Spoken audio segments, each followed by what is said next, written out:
فاعلم أن الله سبحانه وتعالى لا يترك عباده الصالحين ويحفظهم من كل سوء ومكروه ويستجيب دعاء ويوفقهم لأعمال الصالحات وyansuruhum ala a'daihim. Subhanallah.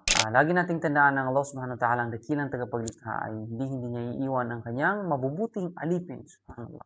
Ito ay poprotektahan niya mula sa kapahamakan, pagtatagumpayin niya mula sa kumakalaban sa kanila at papayagin niya o gagabayan niya sa paggawa ng kabutihan. Subhanallah.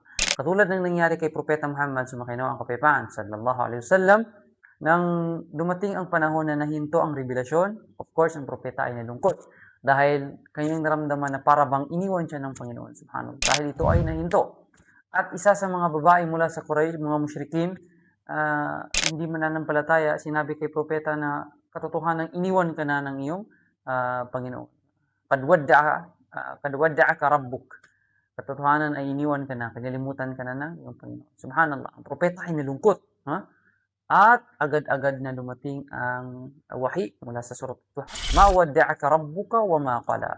Hindi ka iniwan ng iyong Panginoon at hindi kanya kinapuutan. Hindi nagalit sa iyo ang Panginoon dahil sa pagkahinto ng wahi. Subhanallah. Ibig sabihin ito ay pagsubok kay Propeta Muhammad sallallahu alaihi wasallam at sa mga taong mananampalataya na wag silang malungkot. Opo.